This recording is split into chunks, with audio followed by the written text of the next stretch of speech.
Hello, Tai Chi and Qigong people. Dr. Andrew Von Plitt here again with another live stream. Today we are just going, or tonight I guess I should say, we are just going to be reviewing some comments, answering some questions, just kind of the usual stuff. If you are new to this channel, I do post Tai Chi and Qigong instruction videos on this channel somewhat regularly. And if you would like to see a place where they're organized and structured pretty well, you can go to andrewplitt.com. That's ANDREWPLITT.com. I'm also a naturopathic doctor in the Portland, Oregon area, and you can find out more about that at drvonplitt.com. That's drvonplitt.com. So now that that's out of the way, we can go ahead and get into the comments and questions that have come in on videos since the last time I did a live stream. So let's pull those up. Let's see. So the first one is a reply to my reply to a comment on a previous video. So I don't remember if it was my last live stream or the one before, but someone had commented on the video that demonstrates the first part of the Yang Tai Chi 108 form that I have posted. It's a specific version of the Yang Long form that this person had questions about and mentioned how it was similar to the one taught by Dr. Yang Jwing-Ming. And so I had a little bit of a discussion about that. And so in response to what I said in that video, I know this is getting kind of convoluted. Maybe I should make a list of these videos as well so it's a little easier to follow all this discussion. But anyway, user's name is Adam K. And they say, thank you for your response. Below is Dr. Yang Jwing-Ming's video. So they put a link to a video of Dr. Yang Jwing-Ming demonstrating the Yang long form that he teaches. This user says, I read a few criticizing comments that he breaks the basic Tai Chi movement principles and he does too many unnecessary moves. Could you comment on this kind of opinion? Let's see, finding any valuable information about that from someone with experience is almost impossible.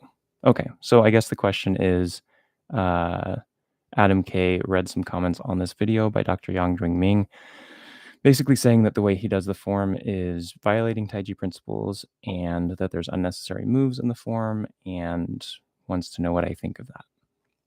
And I think this kind of answers the question though. So finding information on this from someone with experience is almost impossible. And there's a good reason for that. And that is really that as someone becomes more experienced in their training, as someone kind of matures in their martial arts experience and in the development of their, I guess I would say, character, or the development of who they are through their training, the less interested they are in going around and, pointing fingers at other people's practice and saying what they think is wrong about it. And so, very it doesn't matter whose video it is. Yang Jun, direct lineage from Yang Chengfu, you are still going to see people comment on it. This is an authentic, blah, blah, blah. Cool. Whatever. I think I told this story in a video that I did a while back. I don't actually remember if it's something that I told in a live class that I taught a while back, or if it was something that I told in a video. So I'll just tell it again. And if you've heard it before, I'm sorry, you'll have to bear with it. So this was much earlier in my Taiji career, Taiji experience. I came across the video of Chen Xiaowang doing, I think it was a Guandao form.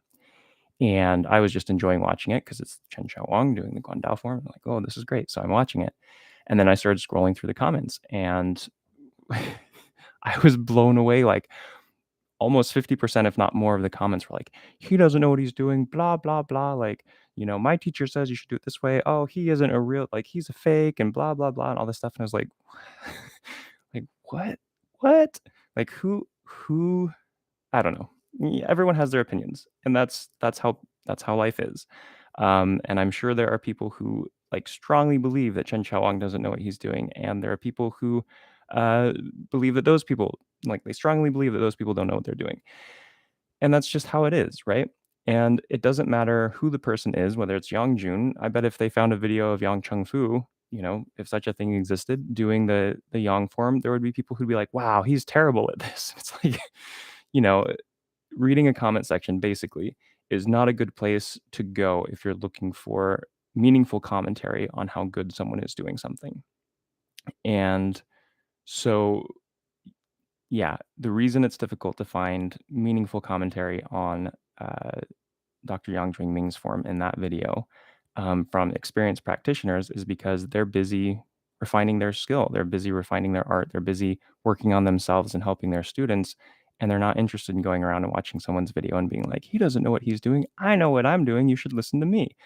And typically, the people that are saying those things, not always, of course, typically, those are the people who you probably don't want to learn from, because when that is the place where they are in their training, where they feel the need to go around and police other people's training and tell other people how they're doing things wrong, it shows that either something's missing from the training, and so they're not able to develop past that point, or they're still early enough in their development of the training that they haven't moved past that place of needing to police others. And I think it's Ken Cohen who, if I can remember the term correctly, I think he calls it the big banana, if I remember correctly. And it's basically this attitude that people get in a certain point in their training. It's typically pretty early in your training where, and I've been there, all of us who do martial arts, who do internal martial arts have reached this point. And hopefully the goal is if your training is good, you have good teachers, you have good mentors, you move past this point. Um, but it's a point where you learn enough that you feel like you have the answers and you feel like everyone else that you're watching is doing it wrong. And if they just listened to you, they would figure it out. And you feel like your head gets big and you turn into the big banana. If I remember correctly, that's the term that Ken Cohen used.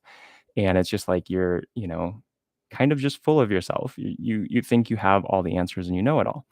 And that's a place that people hit. Like, this is not putting people down who are there, because I've been there. But everyone has been there, in this process. That's one of the things that you hit. And but if someone's there, it's typically not ideal to be learning from someone who's in that spot. So rather than commenting so much on Dr. Yang Ming's form, I think I would comment more on the uh, disparaging comments that are left on his form. Another thing that I would say is it's very difficult to tell someone's skill level, their actual skill level, just by watching a form. And I know a lot of people say, no, you can tell all you need to tell just by watching someone do a form. And I'm sure as you get further along in the arts, it is much easier to do that. But I can't tell you the number of times, like, I'll tell you a story from when I was training in China. There was someone who was doing Xingyiquan, and I was watching them do their practice, and I was just like, this poor person, like they, like, God bless them for trying, kind of a thing. Like, that nothing about what they were doing looked right. And so at some point we were going to spar a little bit, and I like their movements were very simple, very direct, as you would expect from Xingyiquan, but like I couldn't find an opening. Like, when we were sparring, I was like, what in the world is going on? Like, why why can't I get to them, and why are they able to find like holes in what I'm doing so easily? And that was a great lesson. You can't tell by the way someone does a form. Like, a lot of times you can, especially if it's a beginner. This person would be considered my elder brother. At that point, they had been training longer than I had at that school, but their actual understanding of the application far exceeded what it looked like their understanding was based on the way that they practiced the forms. And that was an incredible lesson for me. And I think that's an important lesson for us all to learn, is you can tell a lot about how someone, you can tell a lot about their skill level, especially when they're a beginner, when they do a form. But as they have more experience under their belt and their skill grows, basically, it's not as easy to tell by just looking at their form. And so it can be deceptive to look at someone's form and think that you know all about what they do. There is a teacher in the San Diego area, and some of you may know of him, Master Jesse Tsao. And when I was when I first saw his videos on YouTube, I was like, does this guy really know what he's doing? And I was feeling skeptical because I think at that point I was in my big banana stage of development, and so I was thinking that I knew a lot of stuff. And years later, when I was in um, San Diego, attending UC San Diego, I found out that he was teaching in the area, and I was like, all right, like this is a great opportunity. Like I'll find out, what he knows, and I will also have the opportunity to learn from someone who has much more experience than me.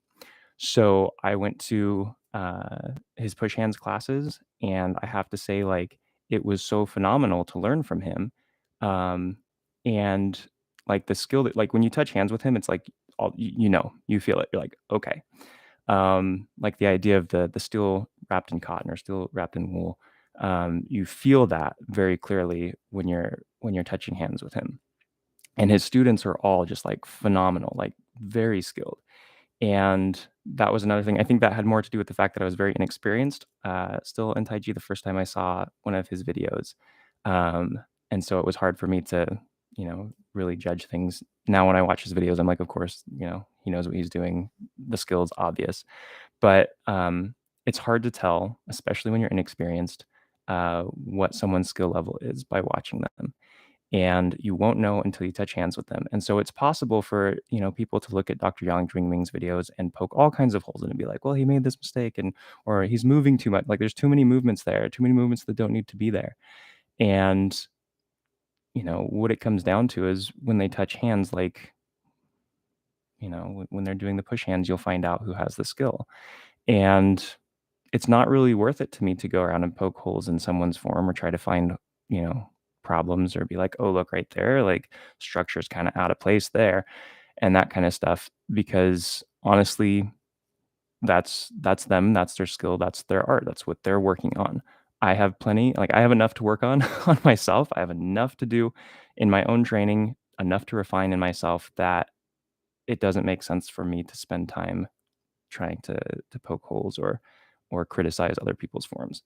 So, yes, that's probably why you're finding it difficult to find commentary on these things from experienced practitioners, because they're spending time working on themselves, and they're not interested in poking holes in someone else's practice and their own work of refining what they do. Um, so I'm not sure that's the answer you were looking for, but that's the answer I have for you.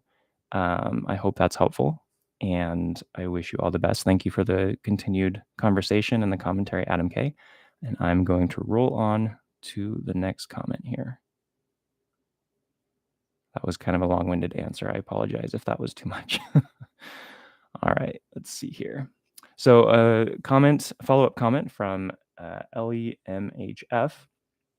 This user left a comment on a previous video of mine. I think it was a Taiji 10 form video, asking if I could do a mirror image.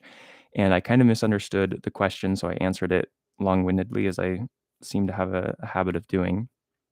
And so this person, Ellie MHF, says, sorry, my question was not clearly stated. Actually, Ellie, it was stated pretty clearly. And when I read it during the live stream, I just did not read it clearly. So not your fault. I think that was all me. Because when I went back and read it later, I was like, oh, I think I know what this person was asking actually, and I just way overthought it during the live stream. So you're good. No need to apologize. Let's see. I would like to see a mirror image when facing the camera. My teacher teaches mirror image facing us and then turns back to us as you do. I find mirror image easy to follow and an easy way to learn. I really like your teaching and enjoy your videos. Thank you. Okay. So yes, that makes sense. What I'm thinking is what I might do in videos going forward is, instead of doing just like I've been doing or just mirror image, I might do a section where I do it just how I do it now. Because when I look at videos, it's easier for me to tell what someone's doing if they're not doing it mirror image. The mirror image thing like throws me off. But I know it's the opposite for some people. It sounds like it's the opposite for you. So what I might do is do a uh, usual facing the camera, and then do a mirror image version of that, as I usually do. So there's gonna be like an extra section there, and then do the facing away from the camera and facing other angles. I think that's what I'm gonna do and see how that works. I hope that won't be too confusing. I was thinking about like the best way to do this since your first comment. I think that will be a good way, and I'll just clearly label it that this is a mirror image, and hopefully that's helpful for you and other people and not too confusing along the way. So thank you for the follow-up comment. Again, I don't think the misunderstanding on the question was your fault. I think that was me. So no need to apologize. Thank you again for the comments.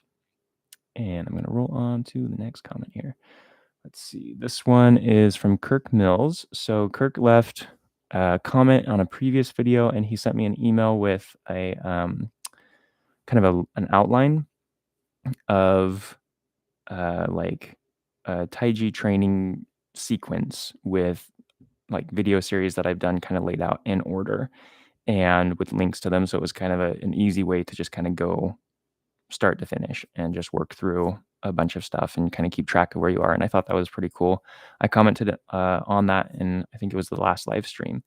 And so Kirk Mills has left another comment following up on that. And also, Kirk Mills is a supporting member of this channel. So thank you, Kirk, for being a supporting member. And thank you to all the supporting members out there for supporting this channel and what I do here. So let's see. Kirk Mills says, awesome. Thank you for the approval. I have added the checkboxes and a completed date. Okay, that makes sense, as I feel the two are different things. So that's cool. I had mentioned in the previous video that next to the links, maybe put a checkbox so you can see which ones you finished. And Kirk is saying add also a completed date section so you know like when you finished it and you can track progress. I think that's clever. That's good. I'll add the saber forms before the drills. Awesome. Follow-up question. Is Qigong a part of traditional Taiji training? If so, what parts and in what order would I add to the lesson plan? Thank you. There's more to the comment that I'll get to in a minute, but I'm going to stop at that. Is Qigong part of traditional Taiji training? Yes. As far as I don't know of anything that says otherwise. Obviously I could be wrong there, but as far as my training and my education around Taiji goes, yes, Qigong is an integral part. Well, it's an important part, since my mouth doesn't want to say that word today. It's an important part and a very necessary part, I would say, of Taiji training.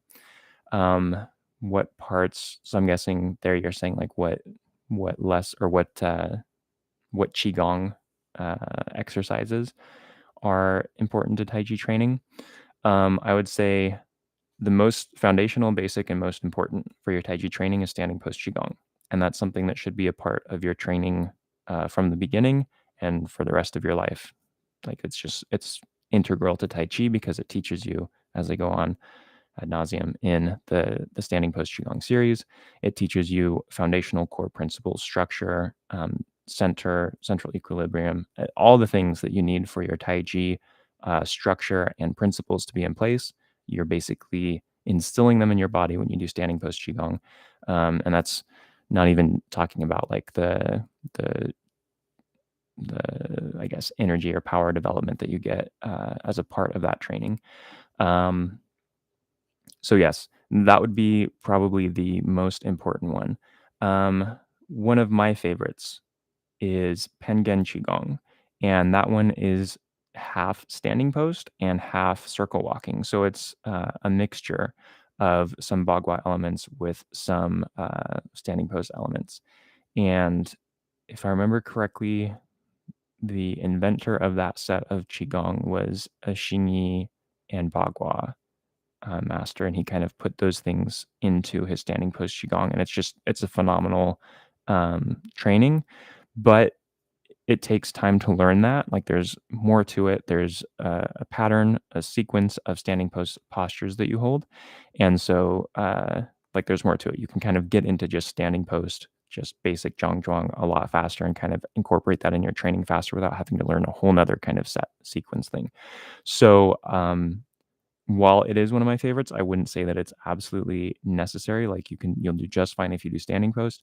When you do things like 8 pieces of brocade or 5 animal frolics or any number of other qigong sequences, like they're fine and they're great to put in there, and they have different elements. Like a lot of times they tend more toward health and loosening up the body and really just kind of strengthening and encouraging health in your body. So I would say they aren't 100% necessary in your Tai Chi training, but they're a very nice supplement. And you can put those anywhere you want in your training schedule. It doesn't have to go anywhere in particular. It's kind of a nice break sometimes. So if you learn, like, say you learn the 10 form, 24 form, and you're ready for a break of learning forms, you just want to focus on those forms, but you want something else to kind of supplement and keep your body moving and encourage health, then adding the 8 pieces of brocade in there would be a good place for it. Yeah, so I think that answers your question. I hope it does. If not, let me know. But yes, very important part of Taiji training, traditional Taiji training. And I would say that it's actually nowadays not practiced as much a part of traditional or a part of Taiji training as it was in the past. Really, like what you're supposed to do with Taiji training and internal martial arts. And I say supposed to because it's like, almost no one does this anymore, but it's like the traditional way of learning is you start with standing post and you do that for at least a year before you learn any moving uh, part of the art. And that's just to develop all those absolutely necessary foundational parts before you get to the moving part so that it's there and you can apply it into moving Tai Chi much more easily. But that's not like most people will quit long before they've spent a year of just doing standing. And I don't think it's absolutely necessary. I actually think it's better to incorporate the two together. And I know that's kind of against the traditional wisdom. And I don't mean to say that I know better than traditional wisdom, but in my experience, that, working with humans, we as humans need something that keeps us interested, right? Like, I know, like, we should do the basics and then should move on to the next thing. But in reality, in the real world, when you're working with people, keeping someone interested in just standing post is very difficult. And it's not a failure of character. It's not that they're lazy. It's just being human. That's how it is. And to me, it's more important to experience the arts and allow them to transform your body. And if that means that you do that not with a year of standing post Qigong in the beginning, that's fine because you can still develop and it might be a different, course of development, but you can still get there. So that was another tangent. I tend to be a bit tangential on some of these answers, so I apologize for that. Hopefully that answered your question and the tangent wasn't too off topic for you. Let's see. Let me get to the second part of this. Let's see. I would love to share this with your subscribers. So this is we're still talking with Kirk Mills here. I would love to share this list with your subscribers, but unsure the best way to do that. Any suggestions from anyone would be great. Thank you again for all your hard work. Email you an updated copy as soon as finished with it, basically. And Kirk is going to add their email to, I'm guessing, this comment in the future. So if anyone wants a copy of this list, it looks like they can just email Kirk. So that's great. I appreciate that, Kirk. I think that's probably a good way for people to get a hold of it. I'm not sure the best way otherwise to distribute this. I don't know. I'm up for ideas too. So if anyone out there watching either wants a copy of this list or has ideas of a good way to distribute it, I'm open. Otherwise, it looks like Kirk is going to leave their email on this comment and you can contact them for a copy of it. So awesome work, Kirk. Thanks for sharing that. Thanks for your willingness to help people in this way. So, and thank you for being a supporting member. Really appreciate it. All right, we're going to move on to the next question/comment. So this one comes from a user named AC, who is also a supporting member. So thank you, AC, for being a supporting member. Really appreciate it, and really appreciate all the supporting members out there. So thank you. Let's see. AC says, thank you for your informative Q&A sessions, which have nuggets of information that are super helpful. Very glad to hear that. You're very welcome. I'm glad that these videos are useful for people and it's not just me rambling because I enjoy talking about these things. Let's see. I started online learning 2 years before the pandemic and continued during the pandemic lockdown. It has been a struggle to learn online, albeit a fun struggle, and changed online instructors several times after getting stuck, usually because it's too hard to follow the online video at some point. So I looked elsewhere and several times started all over again because the style was slightly different. So this is This is not uncommon. That's a pretty common struggle from what I hear. People learning videos online, so don't feel bad about that, AC. Like you're not alone in that one. Let's see. Then I found your channel and started all over again. I'm now halfway through the 24 form.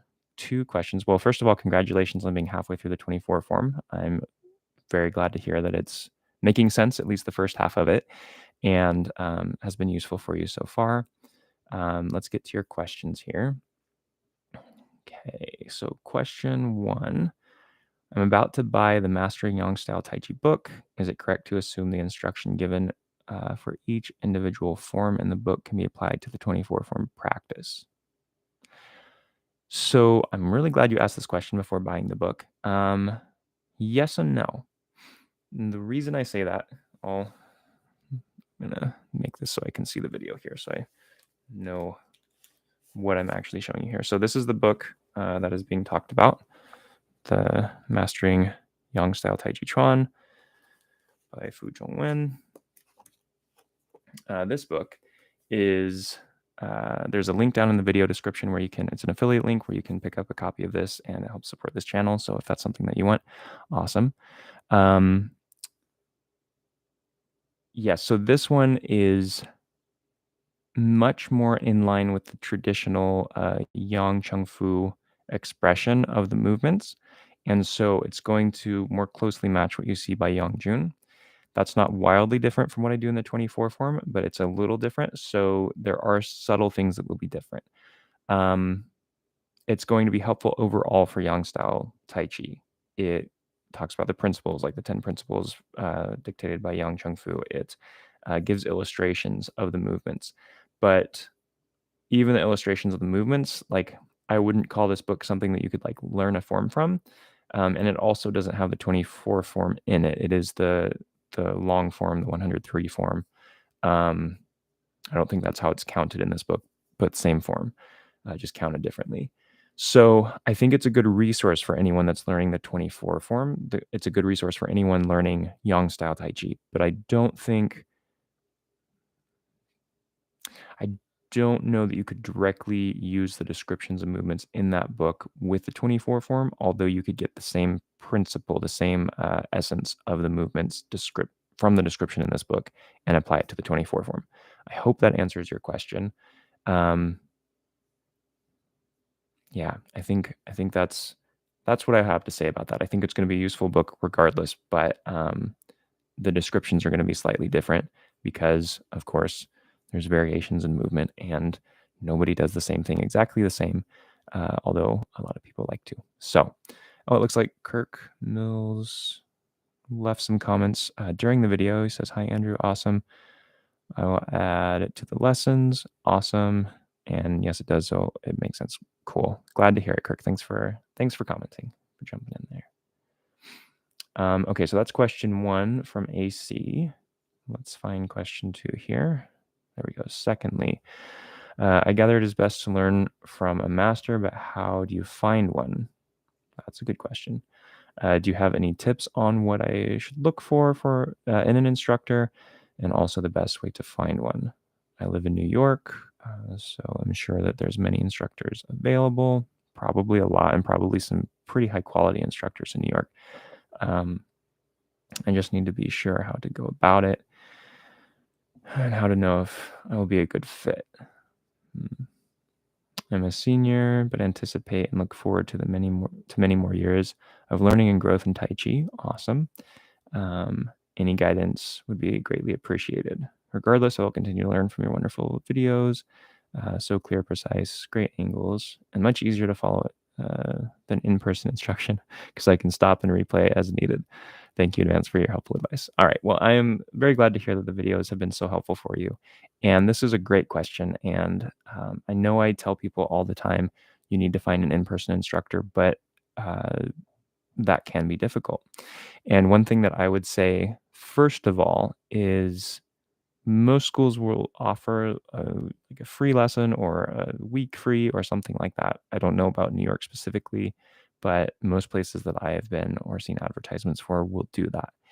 And even if you aren't at a place where you feel like you could really critique the skill of the instructor, you can get a very good sense of the type of person they are. And very often, that's going to be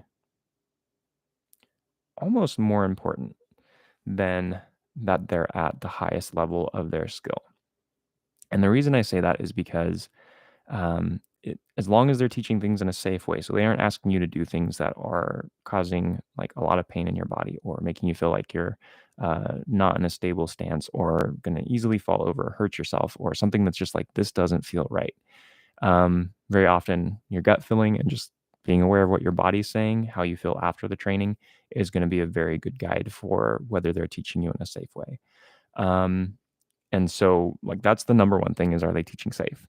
Number 2, like, what kind of person are they? And I don't know, maybe those are on the same thing, because the kind of person they are also plays a lot into the safety of the instruction and the training that you're receiving. Um, are they someone that constantly badmouths other instructors? Are they someone that, like, boasts all the time about how great they are? Are they someone that, treats their students well, like, with respect, even though that they are the students? Like, the teacher does deserve a certain level of respect, but the students also deserve a certain level of respect. And are they someone that gives that to the students? Are they kind? Are they someone that you feel like you can trust? Like, you're gonna have a gut feeling on that. Those are things that I think the free lessons that you typically can find are super helpful for because, if they teach a variation that's totally different, from the 24 form that I teach or the long form that I teach or things that you've learned in the past, that's not as big of a deal. Variations are things that that's a part of Tai Chi. Like you go from one school to the next, there's differences in how they train. Like it's just how it is. And the bigger thing is like the variations are going to be there. You're going to have to relearn some things. You're going to have to learn some new things. That's great. That's part of the development. That's part of the process. And, as you see more variations, it's going to give you more insights into each of the postures of the form, each of the movements of the form. So that's great. Don't stress about that. But if the person is like, say they're in the big banana phase that I was talking about earlier, and you know, they're in that place where they're kind of the center of the universe and everyone else has to bend to their will. That is, I would say, a red flag, and I would look for another instructor. Um, if there's someone that doesn't give that respect to their students, all those kinds of things, like that to me, like look for that. Look for the kind of person that they are. Um, and let that kind of be a deciding factor. Because even if they're, like, at the top of their skill game and you could learn a ton from them, but they don't treat people well and they're not, like, a good person in how they interact with others and, they're even though they're really highly skilled, they're still in the big banana phase of life or in their journey. It's more likely that you will pick up those things from the instructor, and that will basically taint your journey, your path toward self-development, self-refinement, the good things that you can get from these arts, can be heavily influenced by the person you're learning from. So I would say pay attention to the kind of person the instructor is, above all else first, and pay attention to, are they teaching safely? And if those things are okay, then you don't really need to worry about the details. If you're really wanting to get like really good at push hands, then of course you're going to be like, how much do you guys practice push hands? Do you do like, if you're interested in competitions or whatever? It sounds like you're probably not, but just in general, like the things that you're looking for, if you're like, I just really want to get good at the forms, like I just want this so I can train on my own, develop that and get good at that. Ask them how much time they spend on that. If you go to a school and all they're doing is push hands with like, 20 minutes of form practice in the beginning and the rest of the time is push hands, again, that's probably not going to be a good school for you. So, the kind of person the instructor is, are they teaching safely? What they focus on in their training would be probably the third thing to look at to see if that matches with your goals in training. Um, yeah, I think those are kind of good starting spots. There is like this idea of lineage, and there is a lot of safety within lineage because typically the things that are continued to be handed down through a lineage are things that are less likely to break the student, so that you can continue on to have a long career and go on to teach students. So, because I mean, if your knees are breaking in half, in your second week of training, you're probably not going to stick with the art, and the art's probably not going to continue because there's something wrong with it, right? And so, yeah, if you are uh, looking for lineage, there is a lot of safety in lineage, but I would also caution, I would say that lineage does not guarantee quality teaching. It also does not guarantee skill. So, um, if those first three things are in place, you can consider, who was their teacher, what's the lineage. You can look at those kinds of things if that's important to you. And, if you're wanting to stick with something that's a little bit more direct line, then you'd look for like someone who's a direct descendant in the lineage. Um, for Yang style, you'd look for someone who comes from the lineage of Yang Chung Fu and his students, or right now, like the lineage holder in Yang style is Yang Jun. And so if they have direct ties with the Yang Family Association, that's a really good indication that what you're getting is like as close to direct line lineage teaching as possible, if that's important to you. If it's not, then, just enjoy what you're learning. If you feel like there's things that don't jive with you, then continue to look at other sources. I think it's always a red flag when a instructor or a class is like, this is the only source of information, everything else is baloney. Because when you have that perspective, it's so narrow, you lose a lot of the art in that, I think. The reason variations exist is partly because they can express other aspects of a application in the form that may not be expressed in one version of how it's done in a form. So a variation is done that emphasizes something different, or it works better for a different body type. And so, whether that's an application or just in doing the form practice. So, everyone's a little bit different, so some variations are going to work better for some people than they do for others. Some people want to focus on certain aspects of the martial arts training. Some people want to focus more on like the energy feeling that they get when they do Tai Chi training, and certain movements can facilitate that better. So it's like it's really dependent on what it is that you're looking for, as far as the other aspects of your training. I kind of said that already, but hopefully that's a slightly different perspective. And the more variations that you see, and not necessarily you don't have to learn all the variations, but the more variations that you see, the more perspectives you have on the same thing. So if like the standard example is people who are blindfolded touching different parts of an elephant, and someone says, oh, an elephant is like, a tree trunk and solid, and another person, they're touching the leg of the elephant, another person's like touching the tail, and they're like, no, it's like thin and ropey and like fuzzy at the end. And someone else is touching the tusk, and it's like, no, it's like this, it feels like a tree branch, and all these different things. So basically, they're looking at different perspectives of the same thing, and each person is defining it differently based on what they're looking on. And this is kind of what you see in Tai Chi, where it's like, this is the way you do this form, and this is the way this, movement is done, and that's the only way it can be done. Well, that's like the leg of the elephant. But then if you step around and look at the tail of the elephant, you're like, oh, well, this same movement can be done slightly differently, and now it, can be applied in this way, or it works better for the way that my body is structured, or has potentially more movement to it, so there's more opening up of the body and maybe more health benefits from that perspective. So it's like every time you learn a variation of a movement, you're seeing another aspect of the elephant that is that movement, and it just gives you more experience as to what that movement's core essence is, rather than being too concentrated on one aspect of it. So that, again, another nice tangent for you all. I hope that wasn't too out there. Just kind of rambled on again. So anyway, I hope that's helpful. Pay attention to the kind of person they are. Pay attention to, are they teaching safely? Pay attention to what they're focusing on. Does it align with your training goals? And then after that, if you're interested in lineage, things like that, look into that. If not, pay attention to how they express the form. Does that jive well with you? Does that fit how your body moves? Do they focus on in their movements the kinds of things you want to focus on in your training?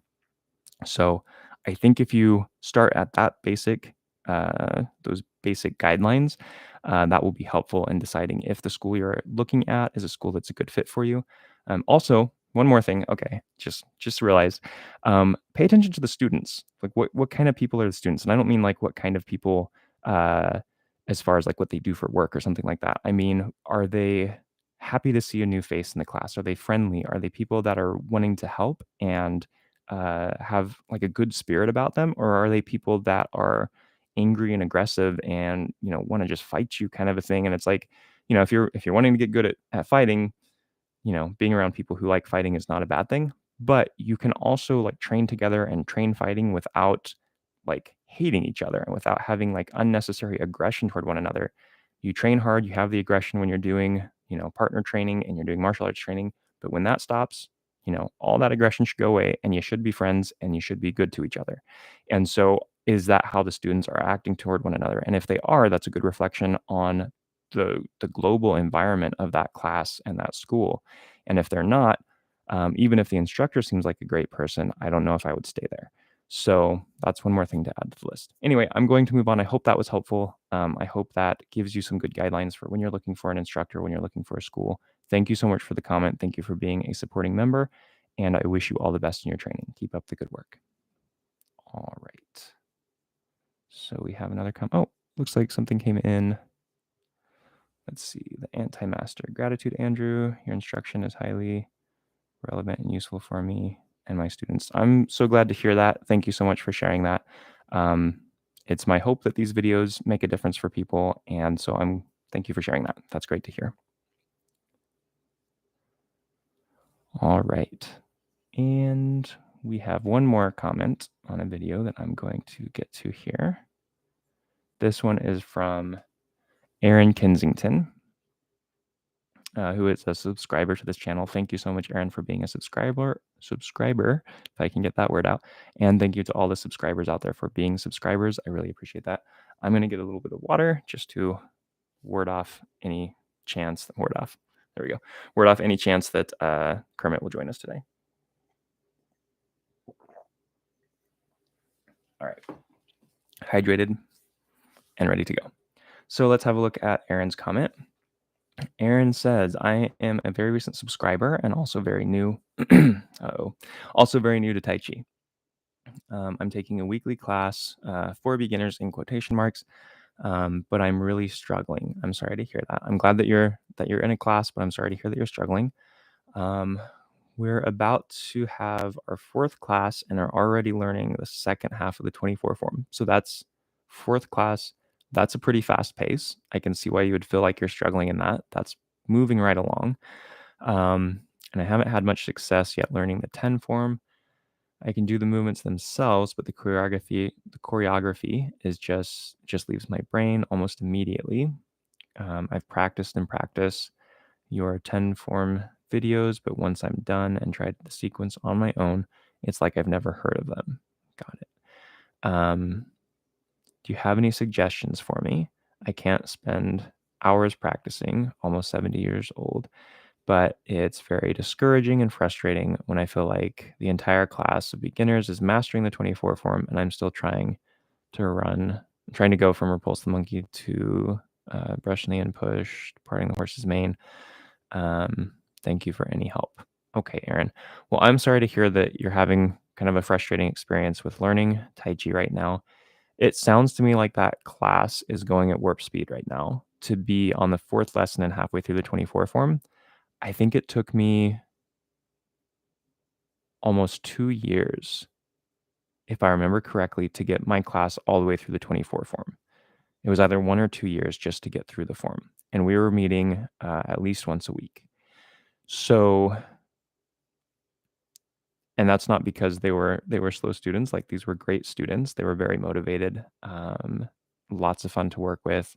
But I feel like there's no point in learning the next move until you have the previous move down quite well.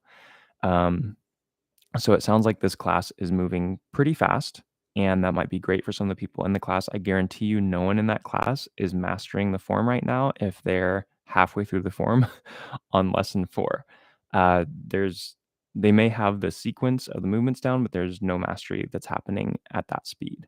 That's of course not putting them down or putting down that instructor. Like, some people just want to learn the movement so that they can practice that and just have that exercise and like a meditative movement. And that's great. That's a great way to use Tai Chi. So good on them. But I don't think you should feel bad about yourself because you're not keeping up with that pace. There are very few people that I would say would be able to keep up with that pace and actually learn the form really well.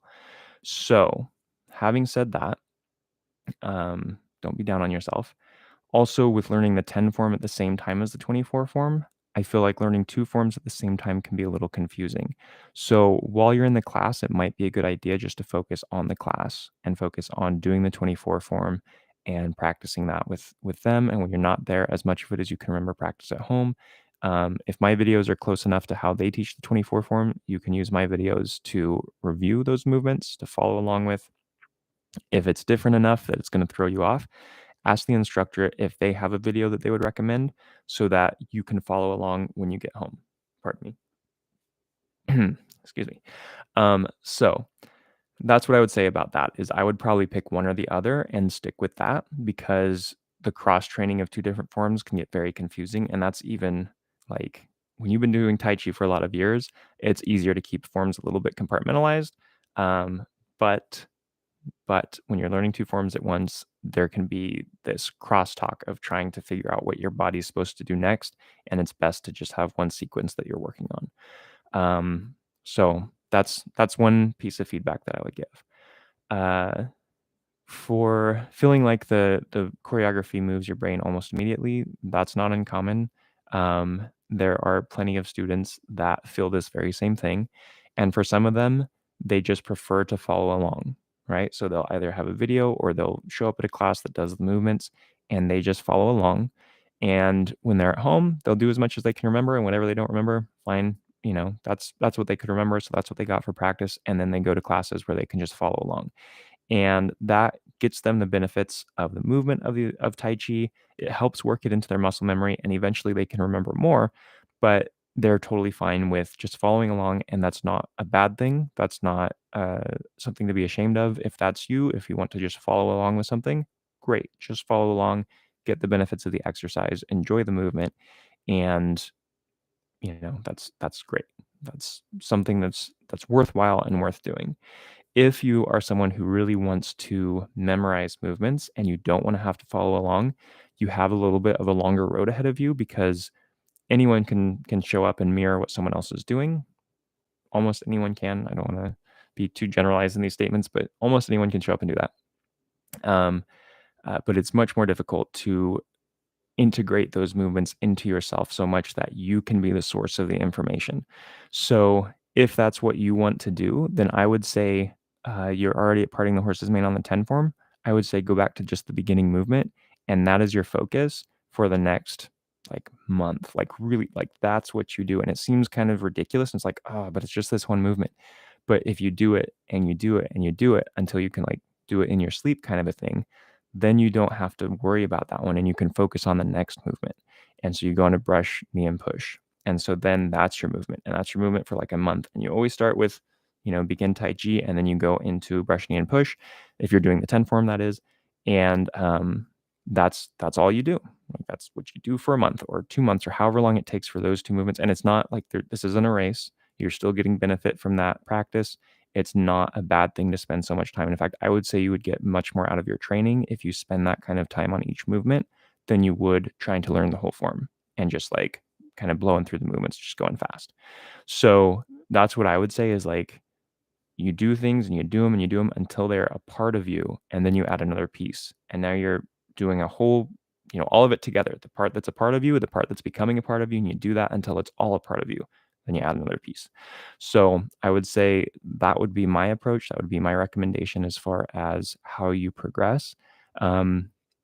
I would have a talk with the instructor if you're open to doing that of the class that you're attending and just say, hey, this is what I'm feeling. I feel like people are way ahead of me. And, um, I would like to go at a slower pace, see if they're willing to work with you. And if they're not, you may want to find another class to work with. But most instructors really understand, like we've all been there. We've all tried to learn forms and had a rough time at it and eventually got it. And it's just a matter of continuing to persevere and just, you have your own pace and it doesn't have to match anyone else's pace. So be okay with that. Accept that you have your own pace. Be proud of your pace and let that pace, like work with that pace instead of trying to force it to be someone else's pace. So that's the advice that I would give on that. I hope that's helpful. I hope that answers your question. And of course, if not, leave me another comment and I will revisit this issue or this question. But that's what I would say. And if that instructor is just not up for working with you, there are lots of instructors in the world, and I would say go find someone that will work with you. Let's see. The anti-master says, It took me 6 years to learn the Yang Style 24 form. Be patient, forgive yourself. Yeah, like, it can take a long time to get these, so that's like, I completely agree. Be patient, and forgive yourself. Be kind to yourself. Let's see, and the Anti-Master also says, "Indeed, I focused on a single posture for months at a time," and that's good training. Like, our culture, I don't know where all the viewers are watching from, but I would say in America, we love being the fastest at doing things. Like, you are really impressive if you can be the fastest person to learn something, the fastest person to do this, and the first person to do that, and just like always pushing to be the first person who does stuff, the first person who moves to the next thing. And that, I would say, is not healthy because it doesn't give you time to really develop certain steps along the way. And if you take that mentality and apply it to Tai Chi or internal arts training, it just leads to frustration because these are things that take time to develop. They're things that you really have to allow them to cultivate and grow. It's like you're planting seeds, and you can't force the seed to grow faster than it's going to grow. It's going to grow at its pace. All you can do is nurture it, give it the environment it needs to grow, and let it do its thing. And that's kind of what Tai Chi and these arts are. You're planting seeds and you're creating the environment for it to develop, but you can't control how fast it develops. So I agree with the Anti-Master, like, be kind to yourself, be patient, forgive yourself. And, if it takes you 6 years to learn the 24 form, like it did for the Anti-Master, then it takes 6 years for you to learn the form. If it takes you, like the class that you're in, those people are going to blow through it in a matter of weeks. And I would say that, that's probably not going to be as deep of a development of this art of the 24 form as you would get by spending a month on a single movement or spending 6 years learning it. And if it takes longer than 6 years, great. Like, that's how long it took for you. And that's your journey. So embrace it, enjoy it, don't feel pressure. The last thing you should be feeling in a Tai Chi class is like pressure to perform and pressure to go faster and pressure to learn this. And like, that's kind of the opposite of what we go for in Tai Chi. So anyway, I hope that was helpful. I hope that was useful for you. And like I said, if not, leave me a comment and I will try to give you a better answer. And thank you, the Anti-Master, for sharing your perspective on this as well. It's always wonderful to hear other people's path because it kind of helps everyone see that this is an individual thing and everyone isn't on the same training schedule. Everyone isn't learning things at the same rate, and everyone has their own pace that's right for them. And so it's great to hear when people share their stories of their journey and the time that it took, the effort they put in. And I think it helps normalize the amount of work that should be going into Taiji training, the amount of effort that it takes to get there, to learn these things. So wonderful. Thank you for sharing that. All right. If there are any other questions, go ahead and drop them in real quick. I'm going to look over at videos and see if there's any questions that I have missed or comments that have come in since I started this monstrously long live stream, which was supposed to be a shorter one. My plan after this is to edit the next video of the Taiji 10 form series. I may or may not get it all done tonight. We will see. So yeah. All right. Looks like that's everything for comments and questions. Thank you all for tuning in. Thank you for your interest in Tai Chi and Qigong. Thank you for sharing your thoughts, for sharing your experiences, for sharing your questions, and allowing these conversations to happen. Please, if you have other questions, drop them in the comments in this video. Reach out if you have questions or comments, and we'll get to it in the next live stream.